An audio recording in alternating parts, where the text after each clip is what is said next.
At ito po ang message ko sa dating Pangulo, kay Ginoong Duterte. Kayo ngayon ang mananagot sa mga kasalanan niyo sa taong bayan.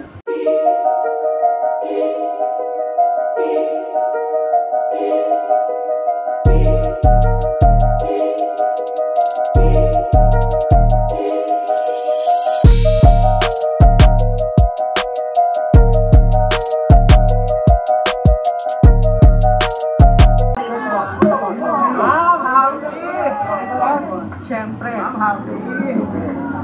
So, ang tanong niyo siguro, anong nararamdaman ko? Yes, ma'am. Ano po ang nararamdaman niyo ninyo? Sa lahat, after 7 years Oh, yes. of this legal battle.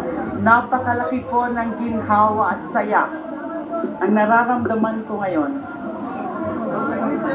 Mas mapapanatag at makakatulog na po ako ng mas maluwag. You know, with the grant of our demurrer to evidence, which is tantamount to acquittal, that means I am now completely free and vindicated. It's very liberating.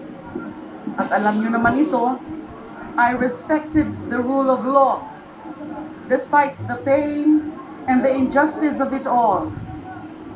I confronted the charges head on, and I went through and endured the whole process.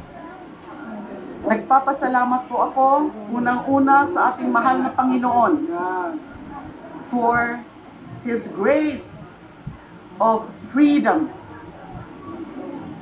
permanent or full freedom and vindication, na hindi niya po ako pinabayaan all throughout my journey and ordeal. Salamat din po sa aking legal team for their hard work and their extraordinary commitment in defending me against these fabricated, spurious charges. Salamat din po kay Honorable Judge Henner Hito for his strong sense of justice and fairness. Napakalaki po o malaki po ang bahagi ng aking pagkamit ng hustisya ang makalaya ako ng lubusan. Sa aking pamilya, maraming salamat sa pagmamahal at sa inyong lahat na hindi bumitiw, for believing in me and in my innocence and in the causes that I've been fighting for. Maraming salamat. Sa taong bayan na tumutok sa mga kaso ko, salamat po. At sabay-sabay pa nating tutukan ang paniniguro na mababayaran ng mga abusado sa kapangyarihan o malipusta sa mga karapatang pantao. At ito po ang message ko sa dating Pangulo, kay Ginoong Duterte. Kayo ngayon ang mananagot sa mga kasalanan niyo sa taong bayan. Isa lang po akong biktima. Libo-libo mga Pilipino ang pinaslang nila nung nakaraang madugo at peking war on drugs. Maraming pamilya ang naulila.